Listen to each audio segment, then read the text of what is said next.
যখন আরেকজন Islamic cleric, আমরা নাম বলতে পারি ডক্টর মিজানুর রহমান আজহারি, তাকে নিয়েও বলেন যে তিনি কাফের, তাকে আসলে দেশ ছেড়ে চলে যেতে হবে, তখন আমরা একটু কনফিউজ হয়ে যাই।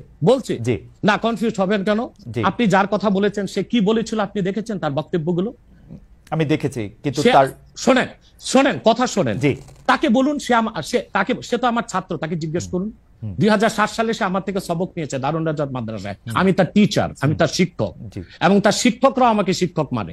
অতএব সে যদি, দেখুন আপনাকে পিছন থেকেই বলতে হচ্ছে, আপনি সময় দিতে হবে আমাকে।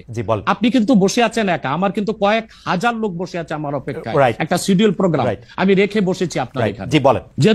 যেহেতু আপনার মাধ্যমে আমার মেসেজটা আমি অনেকের কাছে পৌঁছাতে পারবো। আপনি যে ব্যক্তির নাম নিয়েছেন, তাকে আপনি কি দিয়ে তাকে স্কলার বলবেন? লক্ষ লক্ষ লোক হলে স্কলার হয়? এটা কোনো কথা নয়। দ্বিতীয় কথা হচ্ছে সে মুফতি নয়, ফতুয়া দেবার অধিকার রাখে মুফতি। স্কলার হওয়া এক জিনিস, ওয়াইজ হওয়া এক জিনিস, মুফতি হওয়া আরেক জিনিস।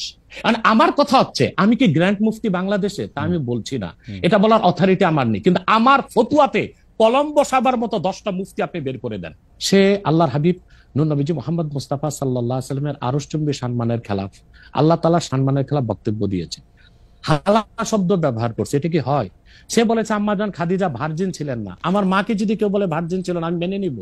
সে বলেছে যে কিন্তু স্যার, আপনার কাছে কি মনে হয় না উনি তাকে আসলে অসম্মান করার জন্য একটা ফ্যাক্ট সামনে আনছে? না না না, এটা আপনাদের মৌলিক বিশ্বাসের মধ্যে একটা বড় ঘাপলা।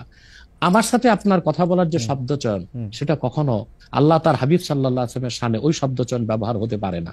ইসলামী আইন শাস্ত্র স্পষ্ট এসেছে যে, দেখুন আমি আপনাকে একটা হাদিস শোনাচ্ছি, একটা হাদিসে কুদসি। আল্লাহ তাআলা তার হাবিব, আপনি একটু, আপনার জন্য উপকার হবে, জনগণের জন্য উপকার হবে, একটা দলিলই যথেষ্ট।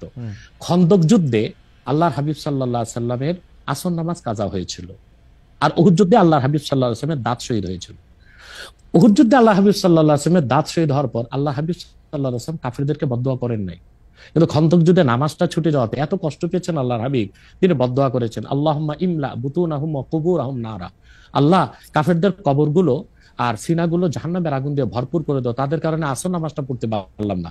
মাগরিবের পর আল্লাহর হাবিব সাল্লাল্লাহু আলাইহি ওয়াসাল্লাম আসর কাজা করে মাগরিব পড়েছেন। আল্লাহ তখন হাদিসে কুদসি নাজিল করেছেন, মুহাম্মদ সাল্লাল্লাহু আলাইহি ওয়াসাল্লাম, আপনি উহুদে আপনার দাঁত শহীদ হয়েছে, আপনি মাফ করে দিয়েছেন, কিন্তু খন্দকে নামাজ চলে গেছে, আমার হকটা মাফ করলেন না। আল্লাহ সেদিন নিয়ম করে দিলেন, আল্লাহ বললেন যে আপনার উম্মতের মধ্যে কোনো ব্যক্তি যদি সারা জীবনও নামাজ না পড়ে, সে কাফের হবে না, গুনাহগার হবে, পানিশমেন্ট পাবে, কিন্তু ওয়ামান তাআনা শাআরাতাম মিন শাআরাতিকা ইয়াকফুর, কিন্তু আপনি মুহাম্মদ সাল্লাল্লাহু আলাইহি ওয়াসাল্লামের একটি চুল মোবারক নিয়ে যদি কেউ মন্তব্য করে, সে কাফের হয়ে যাবে। তার মানে হচ্ছে, আমার আপনার ক্ষেত্রে যে শব্দচয়ন চলে, সেটা আল্লাহ তার হাবিব সাল্লাল্লাহু আলাইহি ওয়াসাল্লামের আরশচুম্বী শানে চলে না। এখন ইচ্ছাই হোক অনিচ্ছাই হোক, ওইরকম শব্দ ব্যবহার যে করবে, ইসলামী আইন শাস্ত্র মতে সে কাফের বলে ঘোষিত হবে।